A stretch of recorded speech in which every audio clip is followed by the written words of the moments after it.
Hello everyone, welcome, and this is Blue Valkyrie once again to the 31-day Tarot Self-Imposed Challenge. Today is day 5, and the tarot that I'm going to be reviewing or sharing with you today is the Tarot of the Vampires, or Vampyres. I should say vampires, it's just that it has the Y. And with Phantasmagoria by Ian Daniels. I'm also going to be reviewing, or showing you rather, the book Power Tarot by Trish McGregor and Phyllis Vega. And this is Vampire Tarot deck number 3, meaning that I have only 3 Vampire Tarots, and that basically this is the third one of that theme. I used to have a 4th one, but that 4th one I gave away, like I usually do with a lot of vampire tarots. Well, not just vampire tarots, with a lot of tarots. I used to have the Cthulhu tarot, and I gave it to someone who was really feeling the attraction towards that one. Okay, so let's see. Here I have, this is the back of the cards. The back is always the same, and the art, however, is very beautiful. Now they're mixed, they're not in order whatsoever. I'll give you an example. This is the 6 of Scepters, which is wands, and you see right off the bat, not just the art I find fascinating with this tarot deck. I think it has what I actually like, that the minor arcana is not just a collection of, say, this is a 6 of scepters and there's no 6 scepters at all in here. It's just the card, something that might be a meaning to the card. 7 of Scepters, as you can see here, same thing. Where's the 7? Maybe the trees? But you really don't see anything about the 7. The 8 of Scepters, same thing. With the 9, the 10. Look at that art. That art is beautiful. This is the Queen of Scepters, and there's the scepter, which is very elusive of the Ace of Scepters, which is becoming that, or befitting that she has it, and she has her little pet right there. And she looks very regal. And, you know, the Prince of Scepters, Daughter of Scepters would be the Knave of Scepters, and in this tarot it's called the Daughter of Scepters, and the Lord of Scepters is usually what would be the King of Scepters, but there's no such thing as kings here. It's mostly just queens, and honestly guys, that's the way it should always be. I'm kidding. Anyway, here's the 6 of Grails. As you can see, it's just a beautiful lady. There's a snake. There's a grail. There's nothing to suggest a 6 other than the name. And let's see, what else do we have here that I can show you. Here, as you can see, this is a perfect example of what I say, that the card, the art, it could be different, but it should allow you to think or remind you of more or less what the card means. Like, you don't see 5 grails or 5 cups here. You just see the mermaid. She has this beautiful color. There's like a broken fountain in the back. There's this chalice that's in the water. And if you can look closely, it's not that the chalice is taking water, more like it's blood spilled. And one of the things about the Five of Grails or Cups is crying over spilled milk. So this part makes perfect sense. And again, see, Four of Grails and so forth. The Three of Grails. It has more of a theme about the three, just like the two, but they are very different. They don't have that thing that I say that some other tarot decks have that I don't like. But here's, for instance, this is the Fool. He's acting a little bit foolish, and he actually reminds me of the Crow, if you know what I mean. And there's a crow! Ha ha! Ha! I heard they're remaking that movie. And see, Seven of Grails, and 8, the Lord, the 9. This is a very beautiful picture to show you an example of one of the aces of this deck. This is the Ace of Knives. Knives would be swords in this deck. Again, the Two of Knives. You do have the two knives, but it's not the whole subject of the card. It's just they happen to be two. The vampire has them, and this is very indicative of it. The Three of Knives as well. Four of Knives. Let me see if I can go and forward to the Nine of Knives. Here's the Ten of Knives, which would be the Ten of Swords. Now, look, if you will, how something is like a stake through what would be her heart. This is actual more of a death card than the actual death of the major arcana. This, I would say, it's the death card of the minor arcana, and it's more of a permanent death than the one in the major arcana again. And also another thing that calls for it is that moth. If you look closely, if I could just shoot this without, you see the skull on the moth. Very Silence of the Lambs, I know. Well, that's a death moth. So basically, and again, the daughter. Here's the Magician. This is from the major arcana, of course. We all know that. This is the Priestess. The Empress is one of those cards that is actually, this is the card that is used in the cover of the book and on the cover of the box, because I purchased this as a boxed thing. The only thing is that you're not looking at the book in which that came with the tarot deck, because, well, yeah, the book had a little mishap, but I am planning on purchasing it again because it's just very beautiful. It gives you an insight on the art, not just the meaning of the card, but the art of the card. So, and basically, yes. Oh, look at the Lovers. That's a beautiful card. And the Chariot, of course. Here's the Devil, I think. The Hierophant. Well, close enough. Hierophant, it's kind of like the High Priest or a Pope. And it's kind of that sort of figure, if you see here. His Strength, the Hermit, Wheel of Fortune, and it's actually very beautiful. Oh, those colors are amazing. Justice,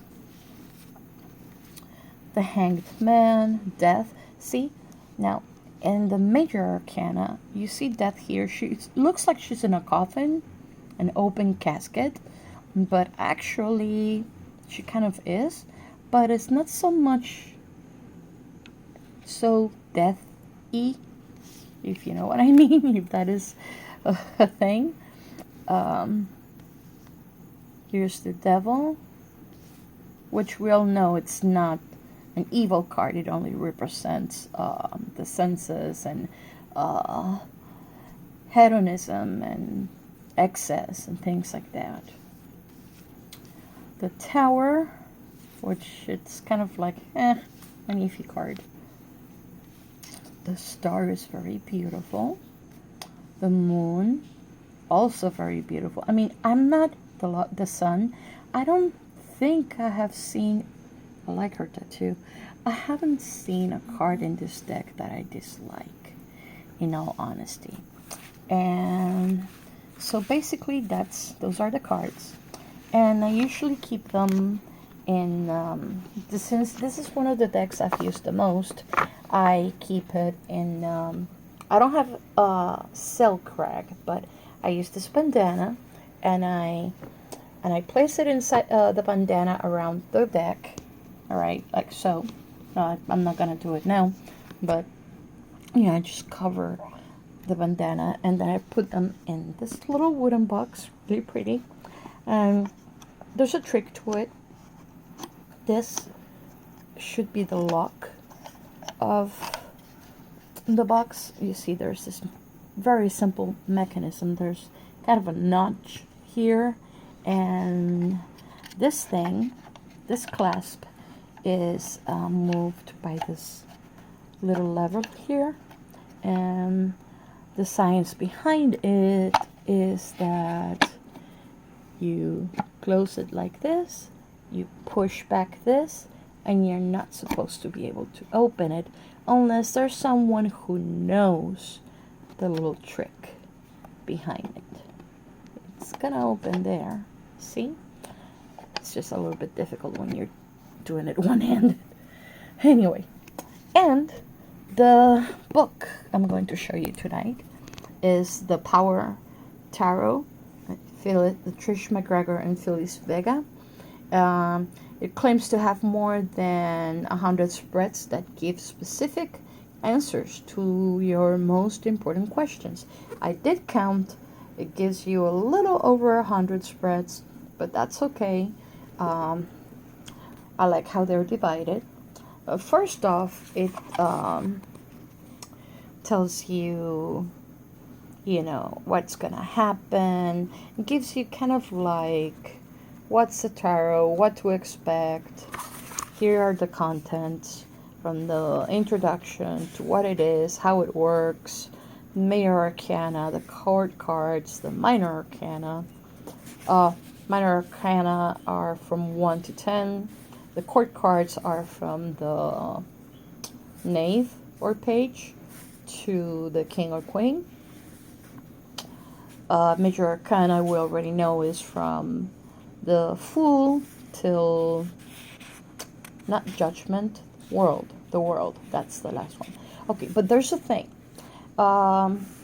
Depending on which deck you're looking at, the cards number 9 and number 11 change place depending on who is working that tarot, who made it. And it means nothing by it, the order, just those two cards are usually mixed. In one deck is one thing, and in another deck is another. So, yes, it gives you a list of spreads. The spreads are divided into a 1 card, 2 card, 3 card, 4 card spreads. Tells you where the page, of course.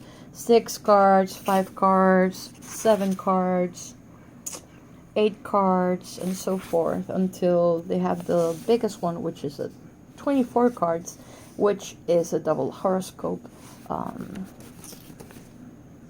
spread.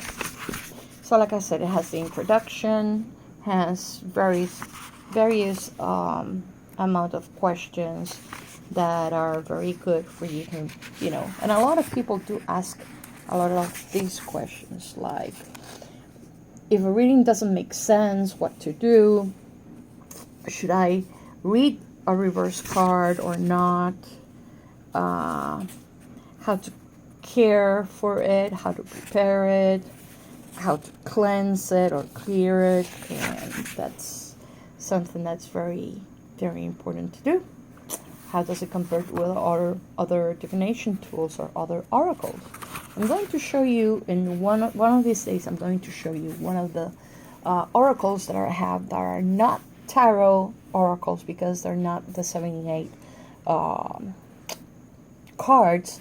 They're just 50 some cards, and it was made mostly, it's mostly a collection oracle, I would say.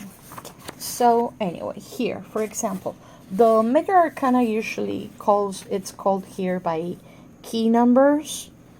It gives you a little bit of information about an insight of the card.